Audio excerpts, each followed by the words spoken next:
Souvent, on dit que les entreprises africaines ne sont pas aux normes par rapport à celles occidentales. La première fois que ce sujet avait été abordé, j'avais écrit un article qui s'appelle « L'Afrique n'a pas besoin d'entreprises médiocres ». C'était provocateur exprès. C'est important d'avoir en tout cas un titre ou une appellation qui permet de créer un peu la polémique. Donc c'était ça à la base, même si le fond est aussi lié avec ça. Je crois vraiment que l'Afrique n'a pas besoin, ou en tout cas ne peut pas se permettre d'avoir des entreprises médiocres. Pourquoi on dit ça? On a tous l'anecdote où tu vas au restaurant et puis ton plat était censé être livré à 18h et puis ça arrivait à 22h. On a tous l'anecdote du fait où tu es allé à un mariage et puis le mariage devait commencer à 19h et ça a commencé à 23h. Et en fait, en regardant l'état actuel de l'Afrique et des besoins auxquels toutes les personnes qui viennent d'Afrique se disent qu'il y a quelque chose à faire dans nos pays, l'un des plus gros problèmes en fait qui nous freinent dans toutes les étapes de notre développement, c'est le manque d'efficacité ou de performance dans nos entreprises. Et je crois vraiment que les entreprises africaines, que ce soit les entreprises africaines de la diaspora, les entreprises africaines locales en Afrique, une grosse partie d'entre elles manquent de performance parce qu'elles ne se concentrent pas sur les bons piliers. Ou l'écriture de cet article qui était « L'Afrique n'a pas besoin d'entreprises médiocres », où le but était d'analyser en fait une centaine d'entreprises en Afrique, une centaine d'entreprises de la même qualité, enfin du même niveau en Europe, et de voir quels étaient les piliers de performance qui manquaient crucialement aux entreprises africaines pour pouvoir atteindre le même niveau de performance que celles en Europe. Et les piliers ne sont pas réellement ceux qu'on croit. Donc je suis cofondateur de la startup Landbox.io, une startup en France, et cofondateur de l'agence de marketing Mwesi 14 en Afrique notamment, dont l'objectif est d'accompagner les entreprises entre 0 et 1 million d'euros à atteindre leur prochain pic de croissance.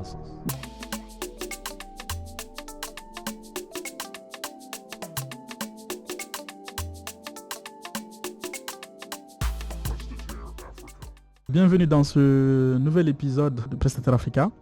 Donc on va parler aujourd'hui d'un sujet qui intéresse beaucoup de personnes de la diaspora. Là aujourd'hui on a un invité de marque qui va nous parler de ce sujet en profondeur. On va en parler en globalité, donc de savoir pourquoi est-ce que les entreprises africaines sont en retard et moins performantes par rapport à celles occidentales. Pour cela on a JB aujourd'hui, donc est-ce que tu peux te présenter? Donc bonjour, je m'appelle JB Tatias, je me définis comme un business analyst et un marketing stratégiste. Donc en fait je suis passionné de business, je suis passionné de marketing, je suis surtout passionné de stratégie. Donc je suis cofondateur de la startup Landbox.io, une startup en France, et cofondateur de l'agence de marketing Mwesi 14 en Afrique notamment, dont l'objectif est d'accompagner les entreprises entre 0 et 1 million d'euros à atteindre leur prochain pic de croissance. Tu peux te présenter, mais même si on te connaît déjà. Ouais, moi, je suis Diallo Tchamamadou, je suis ingénieur informatique. Je suis avec Karim, c'est Prestataire Africa. Il y a deux autres personnes que vous ne voyez pas derrière. JB, qu'est-ce que tu peux nous dire sur ce sujet? Parce qu'à mon avis, il y a beaucoup de choses à savoir. Souvent, on dit que les entreprises africaines ne sont pas donc aux normes par rapport à celles occidentales. La première fois que ce sujet avait été abordé, j'avais écrit un article qui s'appelle « L'Afrique n'a pas besoin d'entreprises médiocres ». C'était provocateur exprès. C'est important d'avoir en tout cas un titre ou une appellation qui permet de créer un peu la polémique. Donc c'était ça à la base,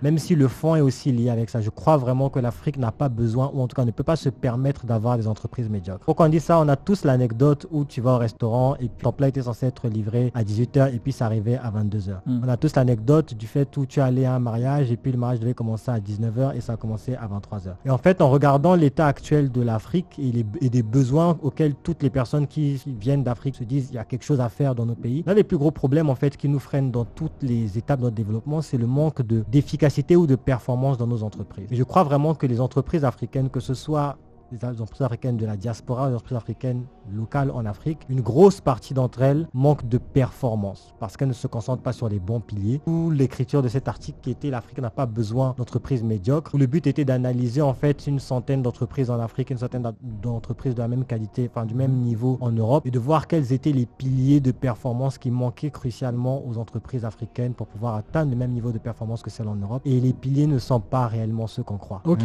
qu'est-ce qui en sortait du coup comme piliers synthèse en fait, d'analyse? Au premier abord, on dirait il n'y a pas les infrastructures, il n'y a pas Internet, il n'y a pas l'eau, il n'y a pas l'électricité, ainsi de suite. Mais en réalité, c'est pas tellement ça. Quand on remet dans le contexte, c'est pas ça les plus gros freins.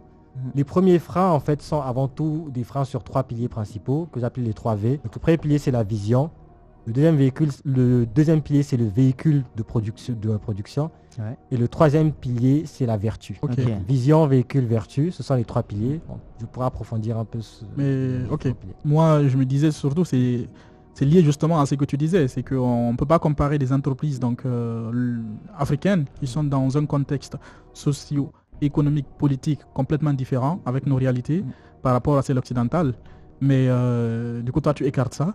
Du coup, tu peux nous parler de ces 3 V là De alors? l'électricité, par exemple, de l'électricité, de l'Internet. Quand on parle de performance, parce que je pense que c'est la première chose, il faut comprendre ce que j'appelle par performance. En fait, j'ai pas calculé la performance en fonction du niveau d'efficacité globale, c'est-à-dire une entreprise en Europe, par exemple, qui arrive à délivrer 50% de, je sais pas, 50 barils de pétrole par jour. Une entreprise de même taille, avec le même nombre d'employés, en Europe, avec plus ou moins les mêmes ressources en Europe, va arriver à délivrer 2, 3, 4, 5 à 10 fois plus de résultats qu'une entreprise en Afrique parce qu'elle ne paie pas l'électricité au même prix. Elle n'a pas les mêmes problématiques de coupure de courant qui fait que quand tu dois dimensionner une usine en Afrique, tu dois dimensionner quasiment le prix même de ton usine. Tu dois faire x2 parce que tu dois mettre la production électrique par des groupes électrogènes. C'est pas ce à quoi une entreprise qui fonctionne ou qui se lance en Europe a comme problématique. Exactement. Les coûts de l'Internet ne sont pas les mêmes. Les coûts des infrastructures et des déplacements logistiques ne sont pas les mêmes. Donc, je comprends totalement toutes ces problématiques. Mais en fait, j'ai ramené pour mettre un peu à plat les différences vis-à-vis de ce niveau-là, j'ai ramené tout au niveau de qualité délivrée au client final par rapport aux attentes de ce client final. Donc ça veut dire qu'en fait, je regarde l'efficacité d'une entreprise dans son contexte local.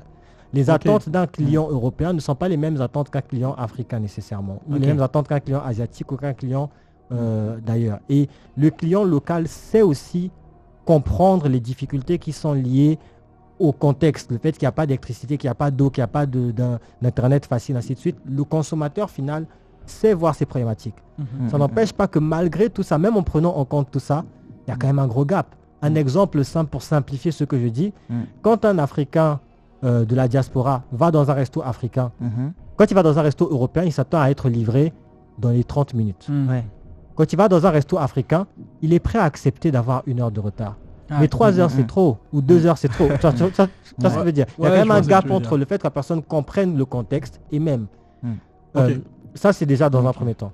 Dans un deuxième temps, je ne parle pas du fait qu'on ne soit pas seulement efficace quand on est dans le contexte africain. Parce qu'il y a des entreprises africaines de la diaspora qui ont les mêmes problématiques de retard et qui ont les problématiques de manque d'efficacité qu'on retrouve chez des entreprises en Afrique, localement. C'est ça. Parfois, même les entreprises en Afrique sont plus efficaces en termes de délivrabilité, de temps de délivrance, de valeur délivrée que des entreprises de la diaspora qui sont en Europe. Donc, en fait, l'environnement peut être lissé. En tout cas, moi, dans mes considérations, j'ai lissé l'environnement pour regarder sur d'autres aspects qui, de mon point de vue, si ces 3 aspects, donc vision, véhicule, vertu, sont travaillés proprement, ça va élever le niveau de tout le monde de façon globale. Donc toi, aujourd'hui, si tu as une entreprise qui est installée localement en Afrique, si tu veux être vraiment le plus qualifié possible, tu travailleras sur quoi exactement? Chacun d'entre nous, à son niveau, se plaint de ces choses-là.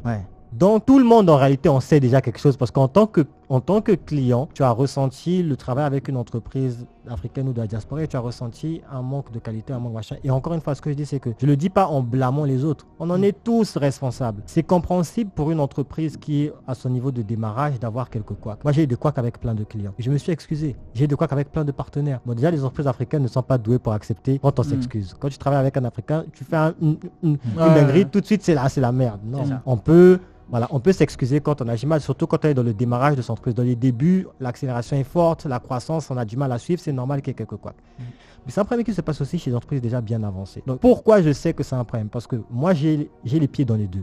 J'ai une entreprise en Europe avec des associés d'Europe et d'Afrique, avec des employés européens, dans un contexte européen où on sert des clients européens. Donc je connais totalement comment ça fonctionne dans ce contexte. Et j'ai aussi une entreprise africaine avec des clients d'Afrique et de partout, avec des employés d'Afrique. Donc je connais aussi le vivier sur place. Ayant ces 2 points, déjà ça me donne un œil assez particulier parce que je peux savoir un peu les différences de gestion et d'opérationnalisation des 2 niveaux. Maintenant, c'est une entreprise dans un cadre particulier, c'est une agence de marketing, donc c'est un domaine dans lequel en plus les problématiques de pas d'électricité, pas d'eau sont assez lissées en réalité. C'est pas comme l'industrie, là aussi tu es en industrie, c'est des problématiques qui pèsent plus sur toi. Moi, dans mon domaine, ça ne pèse pas plus sur moi. Mais en plus de ça, mon agence de marketing, les clients que j'ai sont des clients en Afrique pour la plupart. Donc, je vois les problématiques que leurs entreprises ont. Je vois les choses qui en réalité gèrent leur croissance et leur performance. Là où elles regardent, mais c'est parce qu'on n'a pas d'électricité, pas d'eau. Je vois que les problèmes sont ailleurs.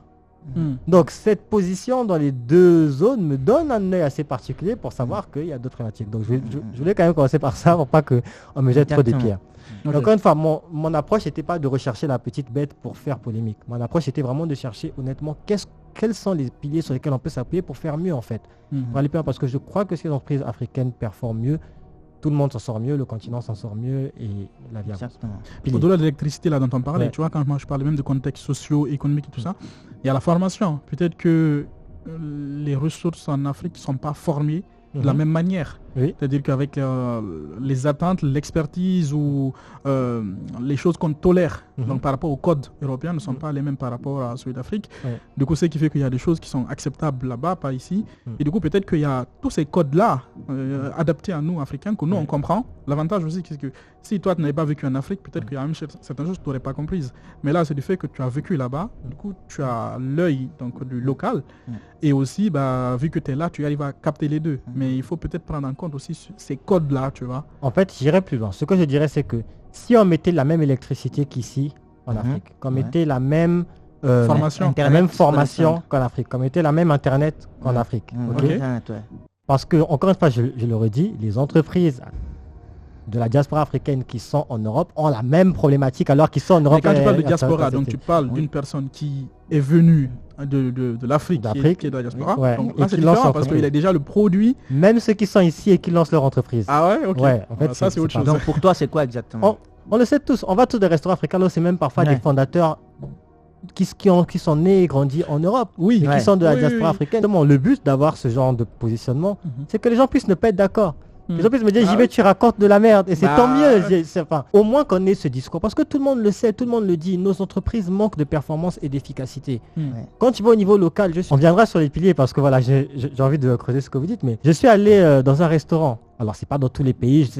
C'est une surgénéralisation exprès pour pouvoir appuyer sur quelque chose et qu'on en discute. En vrai, il y a des très bonnes entreprises aussi. Mais en termes de pourcentage, on n'y est pas. C'est sûr. Si tu prends la plupart d'entreprises qui font du professionnel en Europe et la plupart d'entreprises qui sont très professionnelles en Afrique, en termes de pourcentage, on n'est pas. On est peut-être Mais si aujourd'hui, toi, tu devrais donner 3 choses. Pour toi, c'est Dieu à 3 choses exactes. Vision, véhicule, vertu. Et je vais te détailler ça. Je te donne un exemple. Donc, je dis, tu prends Internet, tu mets. Tu prends l'électricité, tu copies. Tu prends la formation, tu copies. Si le mindset des entreprises locales ne change pas, on va toujours être dernier. Donc pour toi, c'est culturel, quoi. C'est mental aussi. C'est pas culturel. C'est trop facile de mettre dans le culturel. Il était 3 piliers. Je vais les détailler. Comme ça, c'est plus simple. Parce qu'il y a une partie qui est culturelle, mais il y a une partie qui ne l'est pas. La première problématique, c'est la vision. La vision, c'est quoi? La vision, c'est juste la volonté de se dire qu'on va faire grand. On connaît tous la tantine qui a toujours fait les beignets au pays, au coin de la rue, qui a fait les beignets la première année, que 20 ans après, elle continue de faire les beignets et qu'elle meurt là en faisant les beignets.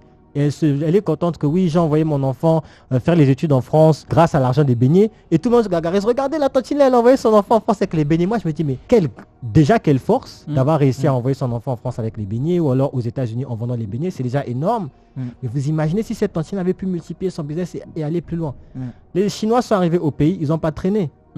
Et quand je dis la tantine des beignets, c'est pas elle que j'accuse. Les enfants qu'elle a envoyés en Europe et qui sont revenus et qui laissent encore la maman continuer de faire les beignets jusqu'à X temps.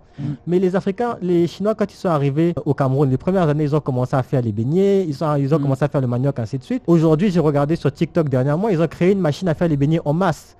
Donc tu mets la farine dans la machine et tu passes à de l'huile, ça te sort les beignets en masse et c'est des micates et bien ronds de bonne qualité. Tu vois. Le manque de vision, c'est une grosse partie du travail qu'on fait quand vous avez rejoint le programme. C'était quoi? De travailler sur la vision. On a passé combien de temps sur le mindset? À chaque fois que je passais mon temps à dire aux gens, arrête de regarder petit, pense plus grand. Arrête de regarder petit, pense plus grand. Une entreprise qui s'ouvre, beaucoup de nos entreprises qu'on lance dans la diaspora ou même au niveau local en Afrique, on les ouvre pour manger. Et ça c'est problématique. On les ouvre pour manger, pour faire un peu plus d'argent que d'habitude ou alors pour se mettre bien. Une entreprise qui se monte pour devenir le leader d'Afrique des jus de fruits ou pour régler le problème du cancer en Afrique, c'est pas une entreprise qui va avoir le même niveau de puissance et d'efficacité. Même de mentalité, de réflexion. Que celui qui se lève parce qu'il veut faire sa clinique, parce qu'on lui a dit que la clinique fonctionne bien. 80%, j'abuse à peine du chiffre, des entreprises en Afrique se lancent parce que l'objectif c'est apparemment ça marche. C'est ça. Ou copier. Voilà, mais il faut copier. Apparemment ça c'est ce qui marche bien, donc on va aussi essayer de faire ça. Et puis demain, apparemment ça marche bien, on va essayer. Donc quelqu'un qui se lance avec le mindset de apparemment c'est ça qui marche en ce moment, donc on va faire, c'est pas, son niveau de vision est bas. Donc on récupère les résultats d'un niveau de vision bas. C'est pour ça que le résultat est bas. C'est pas c'est pas qu'il n'y a pas d'électricité ou l'eau. Parce qu'on est suffisamment ingénieux et intelligent en Afrique pour réussir à développer un haut niveau de performance malgré l'électricité, malgré l'eau et malgré tout ça, j'en suis convaincu. On ne manque pas de ressources, on manque pas de... regardez une entreprise comme M-Pesa. Ils n'ont pas dit, oui, ici, il n'y a pas Internet, il n'y a pas franchement. Non, ils ont dit, qu'est-ce qu'il y a? Tout le monde a une carte SIM, tout le monde a Internet. Bien avant les PayPal, bien avant tous ces trucs-là, M-Pesa a lancé la digitalisation et le mobile money avant que tout le monde n'y pense. Parce que quand tu es dans un contexte restrictif, ça va aussi te penser à innover de façon ouf. Aujourd'hui, l'Afrique est en avance du mobile money par rapport à en Europe. Oui, largement, largement. C'est maintenant qu'ils mettent au euro. Bien sûr. Donc, le mobile money, pour moi, la preuve que c'est pas le manque d'Internet ou d'eau qui pose problème. En Afrique, on peut faire des trucs de ouf avec notre contexte innové. C'est un manque de vision pour la plupart des gens. Et d'ailleurs, M-Pesa, son fondateur, n'est pas un Africain de la maison. C'est vrai? On présente souvent le CEO de machin ainsi, mais le fondateur de M-Pesa n'est pas un Africain de la maison. Ah ouais, ok. Et c'est comme les applications de transfert d'argent, quoi. C'est comme la plupart des choses que l'on voit. Moi, ça me dérange pas, mais parmi les grosses boîtes d'Afrique, il n'y en a pas beaucoup, même en Afrique, qui sont des Africains de la maison. Ça me dérange pas, c'est très bien parce que on est fiers de ces entreprises africaines, mais voilà, pour beaucoup d'entre elles, c'est beaucoup plus complexe que ça. Donc pour moi, c'est le premier problème, la vision. La vision est petite. Une vision petite se traduit dans plein d'autres aspects. Ça se traduit dans la façon dont on communique la vision. C'est ce que j'allais dire. C'est quoi ta solution pour ça? Déjà, se connecter avec la vision. Je parle à beaucoup d'entreprises où le fondateur sait globalement pourquoi il a lancé son entreprise. D'où le fait qu'il faut cultiver ça dès le début. Le petit chinois, il évolue déjà, on l'enseigne dès le début, qu'il doit créer une structure qui va répondre à un problème précis de son pays, mais niveau, par exemple, national. C'est-à-dire que lui, à chaque fois, comme la façon dont il grandit, j'ai envie d'être le plus grand pâtissier, créer le plus d'usines dans le domaine, par exemple, de tel secteur. Et du coup, chacun d'entre eux déjà évolue, grandit avec une vision bien donnée. Du coup, ce qui fait que si tu viens toucher donc, ceux qui sont déjà en haut, et que tu ne viens pas toucher les élèves, dès le début tu les enseignes ça, qu'il y a les problématiques là de son pays, de son continent, et que tu les inculques ça, et qu'ils grandissent avec ça, ils vont pas avoir ce truc là. J'y croyais avant TikTok. C'est vrai? J'y croyais avant TikTok et Instagram. Aujourd'hui c'est plus vrai. C'est-à-dire? Parce que quand... Bon, je sais pas ce qui fait vraiment le petit chinois ou alors ce en quoi il croit. Je sais pas. Okay. Mais là où je suis d'accord avec toi, c'est que de façon globale, quand tu es en Chine, la Chine a un plan directeur. La Chine a dit, en telle année, on va devenir les leaders du monde. Donc, le petit chinois potentiellement n'a même pas besoin, lui, de vouloir être lui-même le plus grand pâtissier. Il est dans un pays dont l'ambition du pays est de devenir le pré-pâtissier. Oui, voilà. Donc, je comprends totalement. Lui n'avait pas besoin de TikTok ou d'Instagram. Nous, on a TikTok et Instagram. Toutes nos jeunes filles de nos pays savent comment ouvrir des comptes OnlyFans. Tous nos jeunes gars de nos pays savent comment faire les clips de rap et faire l'argent sur Internet et balancer les billets comme les Américains. Tout le monde connaît la forme d'un hamburger. Donc, mais à la fin, on est suffisamment exposé au monde extérieur pour savoir qu'il y a plus que le quotidien. Et que les performances... En fait, aujourd'hui, beaucoup de jeunes Africains sont inspirés en ligne. Et beaucoup ont envie de faire des grandes choses parce qu'ils voient que c'est possible et que d'autres dans d'autres pays ont fait différemment. Donc, je refuse d'être enfermé dans un cadre qui dit que parce qu'il n'y a pas d'éducation au niveau local et que ça empêche les Africains d'avoir une grande vision. Non, la vision... Il y avait Chun Yang qui était venu au premier Back to Africa. Il a grandi dans un contexte purement du pays. Déjà dans le contexte du pays, ça n'a pas empêché d'avoir cette vision qu'il faut aller plus loin. Ce que je dis, c'est que déjà maintenant tu as TikTok, donc on n'a plus d'excuses pour pouvoir avoir une plus grosse... Mais l'Amérique a changé beaucoup sa mentalité, tu vois. Peut-être, mais on est quand même exposé au monde extérieur. Il n'y a plus que l'Amérique, il y a la Chine, il y a la Corée, il y a l'Amérique du Sud, il y a plein de pays où on est exposé déjà. Mais en plus, moi j'ai pas besoin que tout le monde aborde ça. J'ai pas besoin que 90% des entreprises aient une grosse vision. Mais si aujourd'hui on est à 3%, on a moins d'atteindre 15, moins d'atteindre 30, moins d'atteindre 40. Ça c'est mon combat. Que tout le monde se dise, il faut avoir une vision plus grosse que juste manger. Disons que tu as pas des beignets. Si moi par exemple je fais des beignets en Afrique, je vais pas faire des beignets comme la maman va faire. Moi je vais faire des beignets avec une vision de grossir au fur et à mesure des années. Je suis pas contre l'artisan local. Il faut toujours qu'il y ait des mamans qui font des beignets, ainsi de suite. Moi je suis contre le fait que ce soit le seul positionnement de ce domaine-là. Parce que à un moment ou à un autre, tous ces domaines vont être ubérisés. La question c'est qui va le faire. C'est ça. Si c'est fait par quelqu'un qui a une bonne vision interne de faire quelque chose de grand, et on parlera du troisième aspect qui est la vertu, mais de faire quelque chose de grand en termes de vision, mais aussi de vertueux, ça va nous sauver de nous. Parce que si c'est pas nous, Ceux qui vont arriver pour faire les C'est beignets sûr. de nos mamans demain, ils vont pas le faire petitement. Ouais, Ils vont le c'est faire sûr. gros, te C'est ce mettre que je tout ce dirais. maman-là au chômage c'est dehors et puis sûr. ça sera fini. C'est comme le problème de la diaspora. Oui. C'est que Oui. ça fait des générations qu'on vient ici. On rencontre plein de problèmes à la diaspora. Mais combien d'entrepreneurs de la diaspora que tu connais qui disent que chacun sacrifie pour dire que moi, je résous tel problème de la diaspora pour que la future génération qui viendra dans 20 Avec une 35 grande ans, vision. avec une grande vision, ne Exactement. vienne pas tomber dans les mêmes travers dans lesquels moi, je Il suis y en a tombé. pas assez. Tu n'en as pas assez, Ouais. tu vois. Maintenant, Et, j'aimerais quand même dire que si chacun dans son pays motive à une plus grande vision, si les entreprises, en tout cas, les entrepreneurs qui sont parmi les piliers de l'économie d'un pays et du développement d'un pays, Ouais. si les entrepreneurs se motivent pour dire il nous faut une plus grande vision, Ouais. c'est bien. Si à cause de ce discours qu'on a ici, un politique se dit qu'il est temps qu'on rêve un peu plus grand, un président peut-être, je ne dis pas que les présidents vont nous écouter, ils n'en ont rien à faire de nous, mais Ouais. ils ne connaissent pas. Mais supposons que quelqu'un un jour, je sais pas, le président de tel pays se balade sur TikTok et puis qu'il voit une vidéo de quelqu'un qui dit si seulement on avait un président qui avait une grande vision, ben ce serait déjà ça de gagnant en fait. Parce qu'il suffit d'une personne qui a une bonne vision, une deuxième prend le pas, ainsi de c'est suite. vrai. Et pour moi, c'est un aspect aussi non négligeable, c'est qu'une grande vision sécurise un business. Parce qu'encore une fois, celui qui se bat pour être le leader de thé du pays n'est pas le même que celui qui se bat parce que apparemment le thé ça fonctionne. Exactement. C'est pas Je suis la d'accord avec ça. Ils vont pas atteindre le même niveau. Ok. C'est vrai. Donc une grande vision, pour moi, ça commence par ça. Il y a plein de façons de faire une grande vision. Je pense qu'on n'aura pas le temps de discuter ici du Ok. comment. Ok. Mais une grande vision, ça c'est nécessaire. Et un aspect important, si tu veux, pratique de comment ça se traduit une grande vision, c'est demander à l'entreprise, est-ce que tu as déjà ta planification de ton objectif à 5 ans? 5 ans ou 10 ans, ouais. La plupart des entreprises n'ont pas de planification de leur objectif à 5 ans. Commencez par là. Je ne parle même pas de trucs fancy parce que quand on accompagne des entreprises dedans, on fait des trucs un peu plus compliqués, ainsi de suite. Mais voilà, juste où est-ce que tu vas être dans 5 ans? C'est déjà ça. Et aussi, si tu pouvais changer le monde demain, si on te donnait 1 milliard et tu pouvais changer le monde demain, qu'est-ce que tu changerais dans ton entreprise? Qu'est-ce que tu ferais différemment? Comment tu ferais les choses mieux? C'est juste cette question-là qui ouvre l'esprit. Ok. Si aujourd'hui tu avais l'argent illimité pour ce projet d'entreprise que tu fais, qu'est-ce que tu fais? Où est-ce que tu irais? Comment tu te développerais? Qu'est-ce que tu mettrais en place? À quel niveau, quel est le niveau haut à quoi ressemble ton entreprise? Quand j'ai lancé l'agence de marketing, j'ai dit, quand j'ai rejoint avec un associé qui est au Congo, l'agence de marketing, j'ai dit tout de suite, ok, on va pas faire une agence de marketing pour que ce soit un niveau standard. On veut avoir le niveau international. On va pas y arriver dès le début, ça va prendre du temps. Mais on veut le niveau international. C'est-à-dire qu'on veut que ce soit une entreprise qui est au Maroc, aux États-Unis, en France, qui prend nos services, elle doit sentir le niveau de qualité différent. Ça, c'est un. Et puis l'ambition, c'est d'être la plus grosse agence de marketing d'Afrique. Peut-être qu'on va pas arriver demain, on va alors s'arrêter à Afrique centrale. Mais c'est C'est l'ambition. déjà ça. Donc, Ok. avec un bureau, moi j'imagine un bureau de 1000 étages là où à chaque étage, donc en bas tu as une école de marketing, en haut tu as, je sais pas, information, au milieu tu as les meilleurs marketeurs du monde qui viennent faire machin, et que demain le grand colloque de la maîtrise de marketing stratégique, ça se fasse dans un pays d'Afrique par exemple. Ok. Là je serais content, j'aurais fini ma life sur le Ok, marketing. ok, j'aurais sur tout la le temps. vision, moi je suis totalement d'accord avec toi, Ouais. c'est clair. On Et comprend bien maintenant que tu le l'expliques, deuxième ouais. point, c'était... Ok, le deuxième point c'est les véhicules. Je pense que c'est les deux autres points, c'est assez concret. Le véhicule, c'est l'efficacité de l'outil de production. Mais de l'outil de la stratégie de production de bout en bout. Le produit? Il y a le produit qui compte dans le jeu, mais il y a aussi l'acquisition. Si tu veux, une entreprise, je la découpe en plusieurs cases. Il y a la case commerciale, donc aller chercher le client.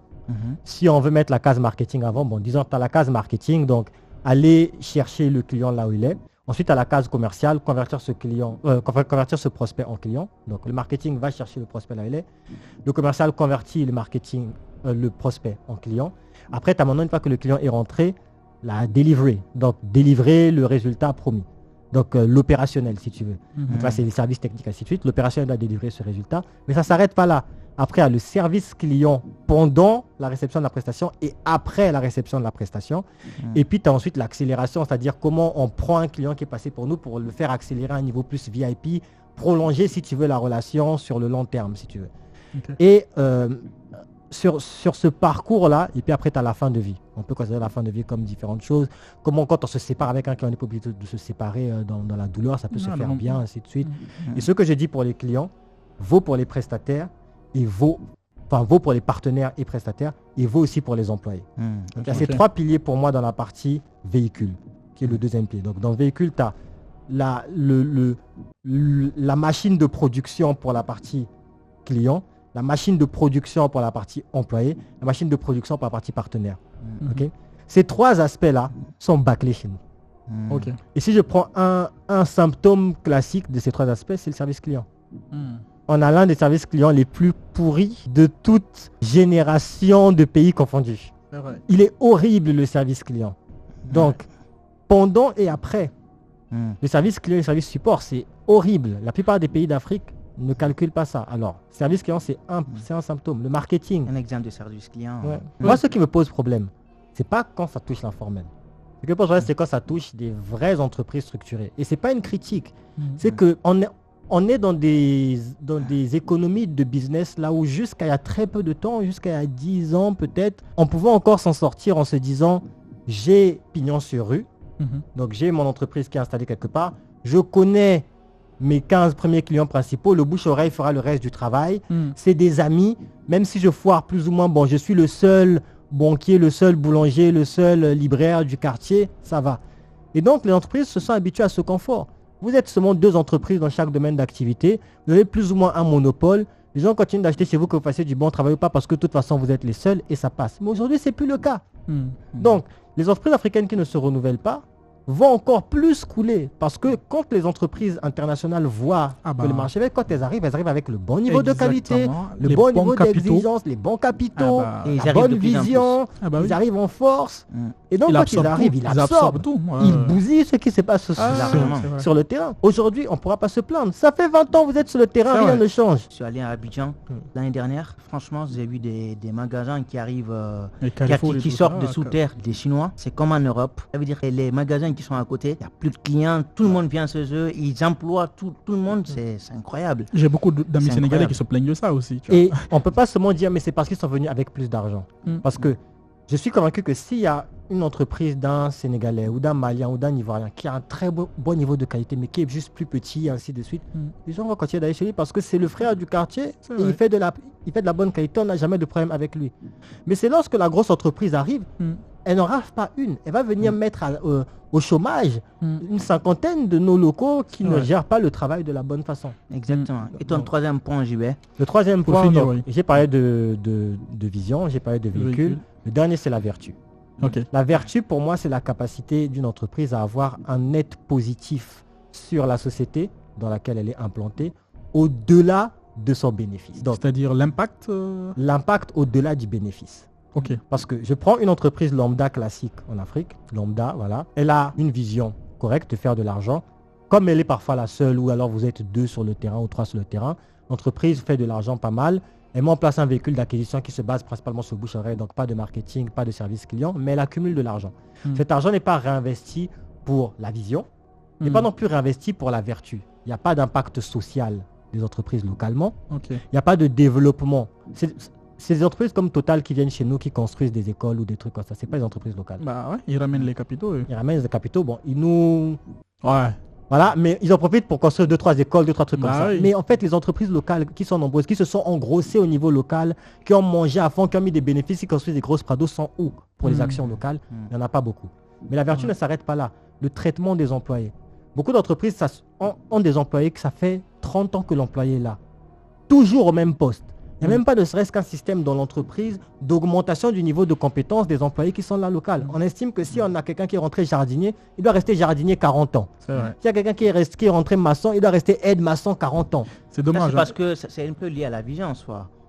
Non, oui, en fait, il y a des entreprises où la personne elle est stagiaire pendant 7 ans par exemple. Oui, c'est pas normal. C'est pas normal. Non, c'est pas normal. Dans la plupart des entreprises africaines, il n'y a pas même de système de formation interne où l'entreprise se dit je vais payer pour m'assurer que mes employés qui sont là depuis 5 ans montent d'un niveau. Ça doit être la base. Tu as des employés qui sont là depuis 5 ans, ils doivent monter d'un niveau pour qu'en fasse rentrer d'autres personnes en bas. Le but normalement d'une entreprise, c'est que tu viens, tu travailles, tu développes et puis tu te retires. Et tu mets en place un système de management pour que ça travaille pour toi. Nous, comme on aime être des fonctionnaires ou des employés, on veut seulement travailler nous-mêmes, être à la tête de tout gérer jusqu'au bout. Et être appelé, je suis le directeur. Et être appelé directeur. Donc un directeur seulement qui est assis là, qui verrouille tous les postes, personne n'évolue dans l'entreprise. Et on s'étonne après quand les entreprises internationales arrivent. Moi, j'ai eu le cas quand on a voulu recruter au démarrage au Congo. Alors, il y a la problématique de salaire que je comprends bien. Une entreprise internationale qui arrive, qui a plein de capitaux, c'est plus facile pour quelqu'un de qualifié d'aller travailler chez elle que de venir travailler pour une entreprise congolaise. Mais moi, j'ai eu le cas de gens qui me disaient, je ne veux pas venir travailler chez toi parce qu'on sait que l'entreprise congolaise, une fois que je rentre là, je vais stagner. Je ne vais pas évoluer, je ne vais pas aller plus loin. De perspective d'évolution. Voilà, même si l'entreprise fait plus d'argent, moi, je vais stagner. Donc, je crois que la moitié du budget consacré à mon entreprise, parce que quand on démarre une entreprise, on pourra en parler dans notre podcast, quand tu démarres en Afrique pendant les 1 année et demie, 2 ans, si tu veux respecter les 3 piliers, tu vas dépenser beaucoup d'argent, même si l'entreprise rapporte. Mais pendant les 2-3 premières années, il y a un sacrifice à faire sur la formation des équipes, sur l'aspect social et ainsi de suite. Mais je crois que la moitié du budget est consacrée aux formations.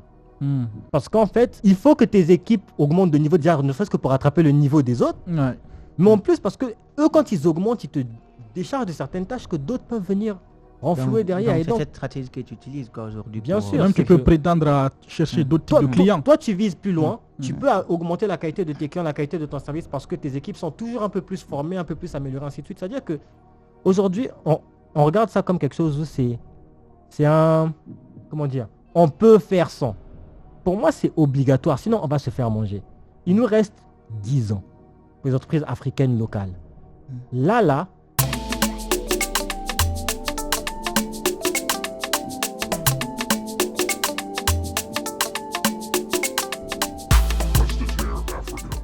qui sont aussi des membres de la diaspora qui rentrent. Mais ce qui me fait mal, et c'est cela que j'ai comme la plupart de mes clients, c'est que ce sont des entreprises de 10, 15, 20 ans. Elles sont là, des entreprises créées par des Africains en Afrique qui ont 20 ans d'existence. Donc, pour le coup, ce seraient des entreprises qui devraient être à un niveau de compétence, d'efficacité, ainsi de suite, pour lesquelles on espérait que ce soit une entreprise qui meurt demain. Au contraire, moi je veux que l'entreprise, que ça fait 20 ans que la maman est là, qu'elle a construit de ses propres mains l'entreprise et maintenant évolue, elle a une dizaine d'employés et ainsi de suite, que le niveau de qualité augmente pour que quand l'entreprise internationale va rentrer, on a notre géant de 20 ans qui est là, qui peut faire quelque chose. Aujourd'hui, ce n'est pas le cas. Si on a des entreprises africaines qui sont là, qui datent de 20 ans, la plupart d'entre elles, elles vont se faire manger dans les 10 ans. Elles vont mourir parce que soit déjà le directeur de la boîte est devenu trop vieux, ou la directrice est devenue trop vieille, elle n'a plus nécessairement les reins solides, ses enfants ne veulent pas rentrer pour s'occuper de récupérer le business, ou alors quand ils rentrent, ils le font mal.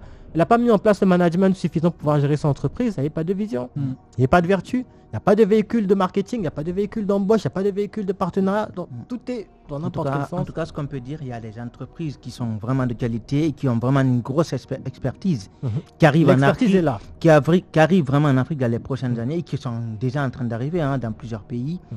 Et qui vont prendre beaucoup de parts de marché. Qui vont prendre beaucoup de parts de marché. Beaucoup. Et c'est dommage qu'on soit en retard aussi. Parce que dans quelques années, comme ils le disent, on sera nos propres locataires chez nous. Quoi, en fait. Donc pour moi, c'est ces 3 aspects en tout cas. Vision, véhicule, vertu. Si les entreprises africaines travaillent sur ces 3 aspects-là, on n'a rien à craindre, on va pouvoir rattraper le niveau des autres. Quel que soit le manque d'électricité, d'eau, ainsi de suite, on va innover, on est capable d'innover dans ces domaines-là.